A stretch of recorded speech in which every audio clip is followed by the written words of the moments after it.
Welcome to Life Begins at Midlife. You thought midlife came with a crisis. Nobody told you it came with a choice. The choice to stop shrinking and start living. The choice to put yourself first and not apologize for it. I'm Jackie Bourne, your host, and every week I'm bringing you the real, unfiltered conversations about what midlife looks like when you decide to do it your way. Grab your drink of choice and come on in. So hello and welcome to today's episode of Life Begins at Midlife. We've got the wonderful Suzy Orr with us today. Welcome, Suzy. Would you like to tell the guests a little bit about yourself? Thank you, Jackie. Yeah, so I'm Suzy Orr. I am known to my friends as Suzy Orson, Absolutely. which I'll take. I'm 64 and I live just outside Chorley in Lancashire. And I predominantly run a women's business network, but I do all sorts of other little things, little bits and pieces at the moment. And I'm enjoying every single day. Absolutely. So yeah, that's how you and I met, is through the networking group, and I've just realised how well connected you are throughout. You know so many people, and you just mention your name, and lots of people, have got lots of fun stories to tell about you, which is great. It was funny, I looked on them. Someone sent me a memory from Facebook today from 3 years ago, and I'd done a skydive, and it Oh, was I a remember video of that. the skydive, and it was absolutely, incredible, and she put some comment on about Susie Orson, "When are we doing this again?" Oh, But that's that was 3 years years ago, ago. and Can't I believe think having that. done it, I'm ready for not doing it again. Or was it 2 years? It might be 2 years, actually. I think it's 2 years, not 3. Oh, just But feels like yesterday you were gearing up to go and do that. I remember. yeah, yeah, and such a lot has happened, sort of since then.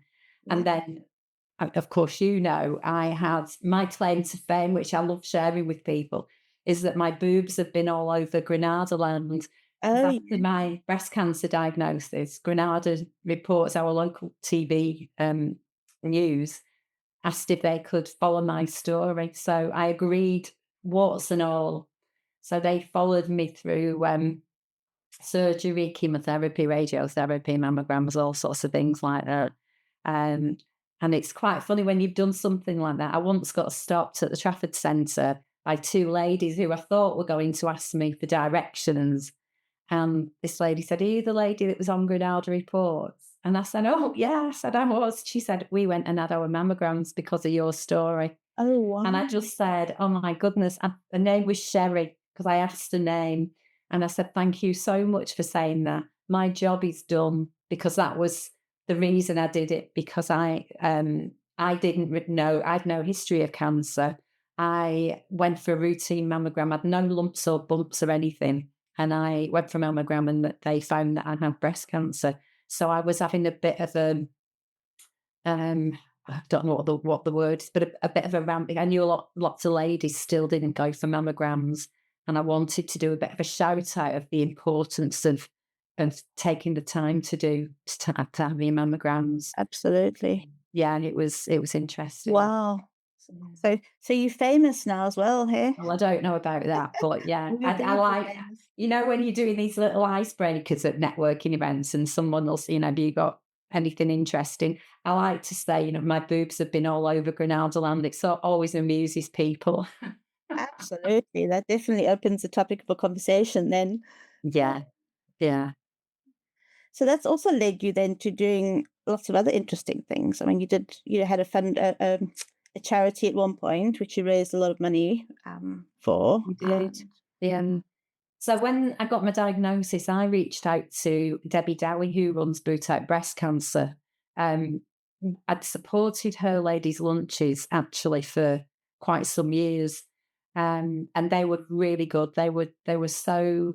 It was handy to have someone that to ring, because it's a real scary thing when you get a diagnosis like that. It sort of blows your mind.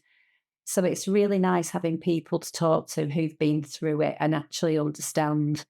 Um, and initially, I was an ambassador. She asked me if I would be an ambassador. So we did some joint stuff together. She was with me when I did the head shave on Granada Reports, but we did we did all of that stuff.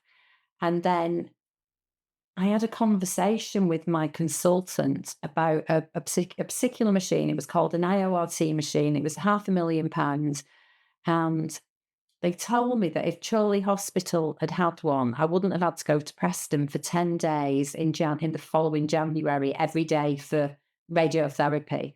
That actually I could have had the radiotherapy done at the point that I had my surgery. And I thought, well, why have we not got this? So that was, I went to Boot Out and said, could we raise £500,000? And it wasn't what they wanted to do. They were doing they were spreading sort of less money in more areas, if you will. Okay, yeah. And then another friend of mine who's a journalist said to me, why don't you do it yourself, Susie? You know enough people. And I kept thinking, 500,000 is only 500 businesses donating £1,000. Yeah. And when you break it down, now we didn't raise that money in the end because there were a couple of things that happened. We created the Suzy Awesome Foundation, and I didn't call it that, it was someone else did, but we created it. And you'd have to jump through so many hoops with the Charities Commission, but we got the charity number. We started fundraising. And what I found was, because we were talking to lots of women who were just diagnosed with breast cancer and things like that, it was dragging me down. So we did it. We raised over £50,000, which we spent by helping women holistically.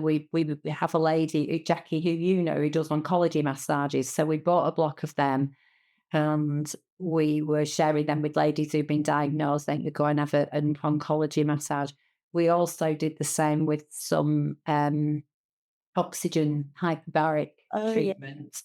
So we did that. And then we had a chunk. Oh, we did it. We also donated some to Alison McMathews doing a mastectomy led creative project where women who've had mastectomies, they are sort of painting and doing it's difficult to explain, but it's a beautiful thing. So we donated some money to Alison to be able to continue and do that. And then we sent a big chunk back to Boot Out Breast Cancer to spend in our local area. So, and we closed the charity at the end of last year. And it was a learning curve. I feel very proud of what we did.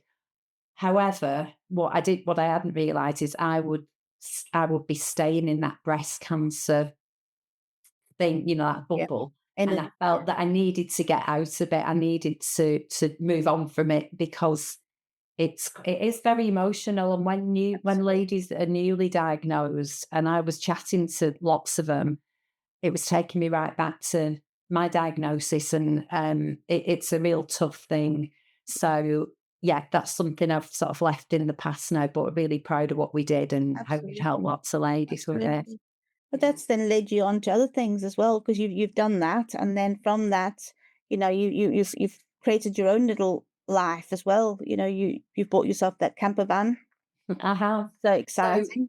interestingly, I'm talking about things that happen when you're sort of midlife. I'm not sure when midlife begins, but so I had my 64th birthday this month, and I was remembering when I was little, that song, When I'm 64, that was, you can sing it to old biddies, and now I'm an old biddy. Not. uh, Definitely not. but just before I was diagnosed with breast cancer, my husband left me.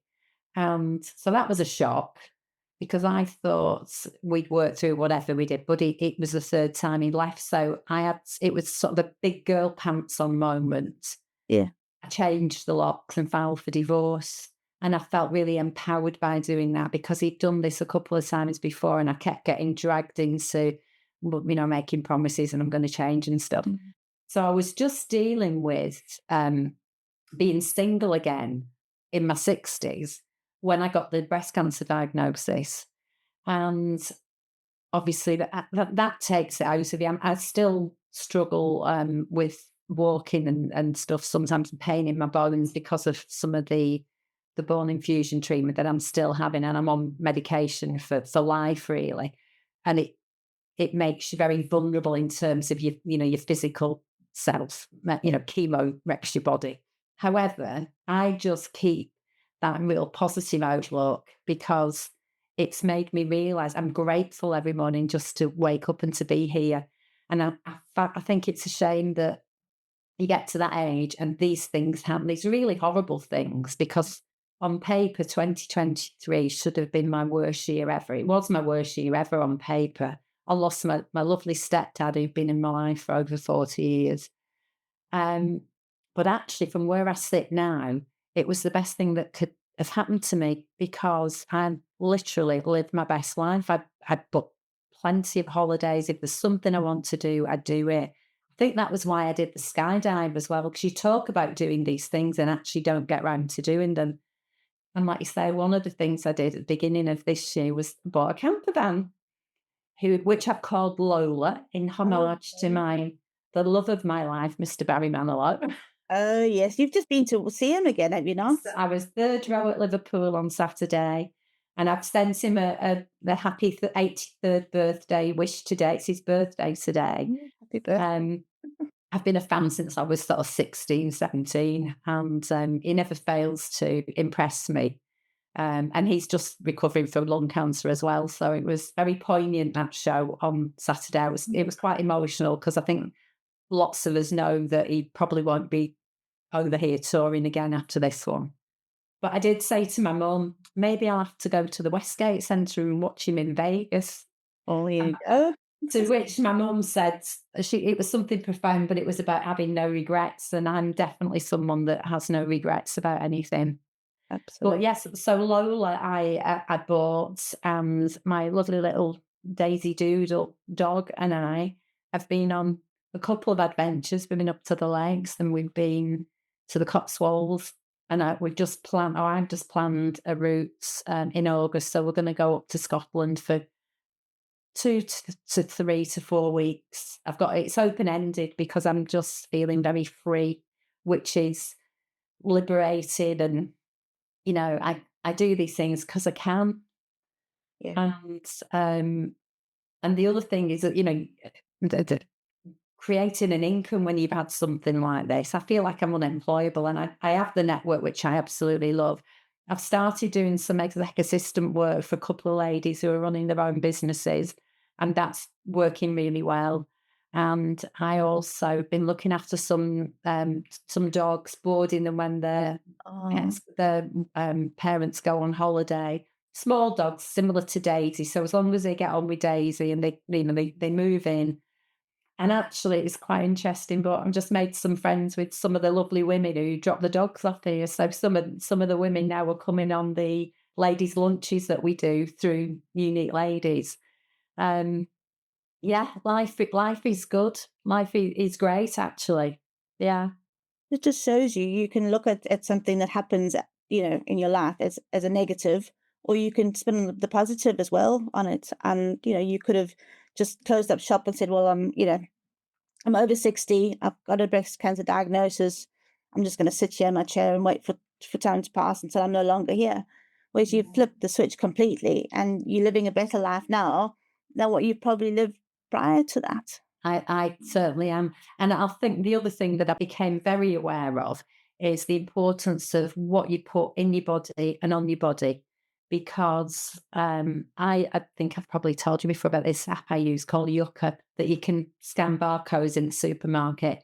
And the amount of products or things that are in our diet generally that are on the shelves, even when you're buying a finest thing and you think you're having, this is, other supermarkets are available, but you think you're buying something that's healthy and wonderful, and it's full of stuff that could potentially cause cancer. And the same with sun cream. So I used to always use a factor 50. I'm very good with sun cream. I put my factor 50 on. I always used a Clarins factor 50. And I don't anymore because there are things in there that potentially could cause cancer. And I have had friends who said, well, you'll have to use so much or you'll have to eat so much for it to impact you. But my point of scanning everything and choosing not to is that it's my choice then.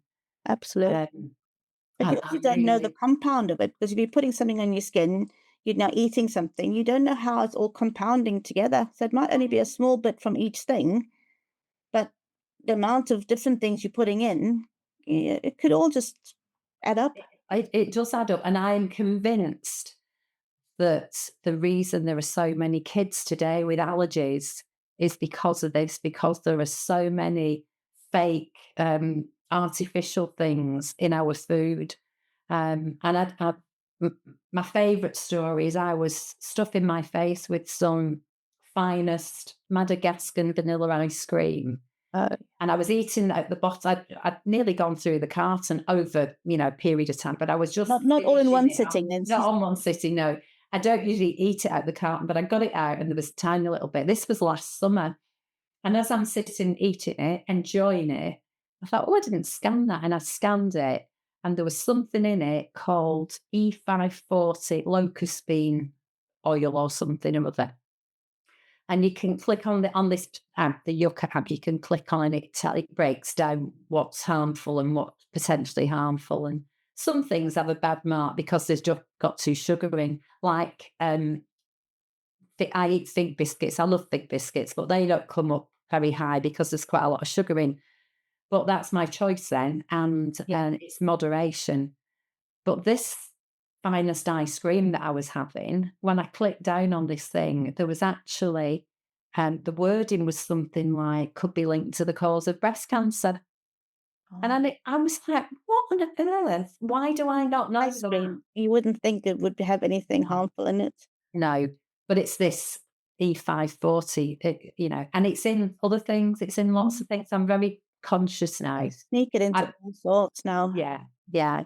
And just to mention the app again, when you scan something like that, the app's really good and it recommends at the bottom of the thing other things that are similar that are cleaner. Oh, So it's brilliant. really nice. So I now have a different, I think it's called the Ven or something, the Factor 50. It's still great, still sprays on like the Clarins one did, Mm. but there's no nasties in it. And Yeah. it's just been made more aware. And it's no different in price. I think it's probably cheaper actually than the Clarins. So sometimes people think, oh, if you're having clean stuff, you're going to pay more. But it doesn't actually always mean that. Yeah, but you always assume that now that Clarence and all the well-known brands, that they're gonna be good for us. No, I Uh, think some of those are actually worse. yeah, it's But very that's a eye-opening. whole other story. That's a whole other Absolutely, it's very campaign. eye-opening to think that you've actually got to it's not just checking the prices, checking the expiry dates, it's actually checking the ingredients that in Yeah, something. yeah, And, something that may have been good for us years ago, they probably changed the recipe anyway. I yeah. mean, And you chocolate can bars, get for example, I mean, they used to be chocolate. Now most of it's all sorts of other stuff to make it taste like chocolate. yeah, yeah. I did a comparison once with a Greek yogurt, 0%, and again, that was a Tesco one and a Farge one, and although they're both great, the Farge one just came out that bit better, so that's the one I will opt for now. I Yeah. just it's worth a couple of pence more, just to know you're not poisoning yourself, and that's what it comes down to in the end. And there's a few minutes more as well at the shops to get that app out, to do the scanning, to have a look, to see what's in it. Yeah. It'll only be the beginning part as you're transitioning into it that'll take time, and you'll get to know your regular brands afterwards. Yeah, you do. It's easy. It's right. I don't know. You get an affinity then because you know that it's good for you, so it doesn't feel, that. Yeah, I like doing that. So yeah, I think that diagnosis was like a wake up and smell the coffee moment, Yeah, um, and it just made me book the holiday. You know, jump out of the plane. buy the camper van. Buy the camper van, book the third row ticket because, in fact, 2 years ago on my 62nd birthday, Barry Manilow had said he was going to be doing his last tour ever. I just started chemo in the October when the tickets were coming out. And I thought to myself, I'm going to book a meet and greet. I'm going to meet Barry Manilow. And this particular day, my sister had come up from West Sussex to make sure I was eating and drinking because it was, it's that first time with chemo. Nobody knows how well you're going to be. So this particular day, she'd done dinner for me, my mum, my daughter, and her boyfriend came over, and so I had the meal, but I was really not well. And I said, "Listen, I'm going to thank you. I need to just go and get back in bed." And I go upstairs and I knew that these tickets were going on sale. And I hovered over my keyboard. And when they went on sale, I pressed premium, which is, it's like a mortgage to do the meet and greet. And then I get a message, congratulations, you're meeting Barry Manilow. And you see number 16, Daisy no. And my sister was walking upstairs with a cup of tea, and I just had my head in my hands. I was crying, I was sobbing, and she came in and put the cup of tea down, and she said, Susie, she said, don't let this get to you. She said, you'll beat this breast cancer. If anybody can, you will. And I said, I'm not crying because of breast cancer. I'm crying because I'm going to meet Barry Manilow on my birthday next year. And I did. And I met him and he was just lovely.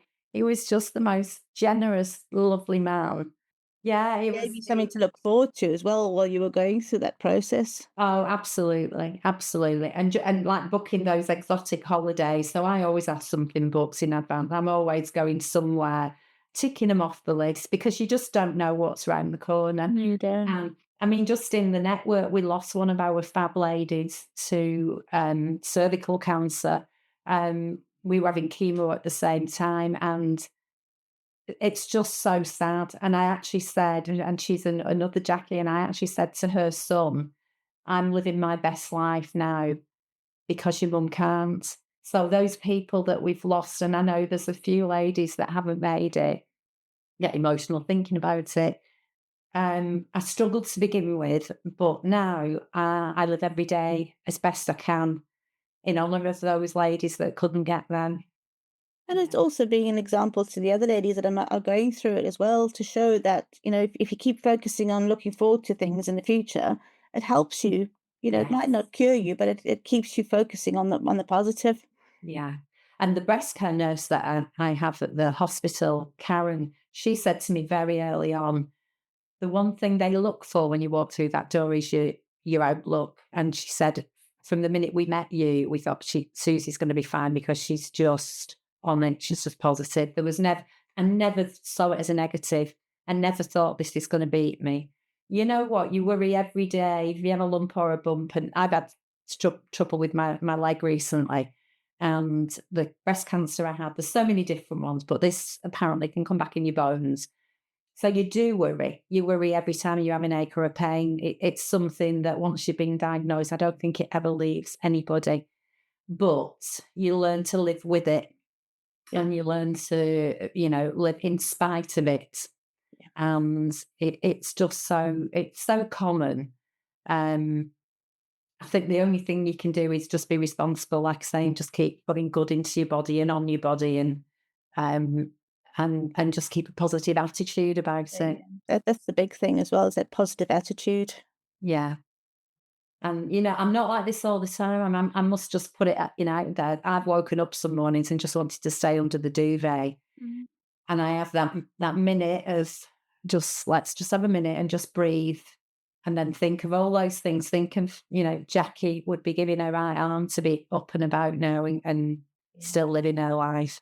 And it's that sort of thing that gets you up and gets you out. And, so yeah, I don't often have moments like that, but they do come. Yeah, I am human, and I do have my moments. But by and large, I see through any negativity, and I'm in a positive. that's brilliant. So if you would share one last thing with anybody that's maybe going through a hard time, whether it's cancer or anything like that, what would the one thing be that you'd like them to remember?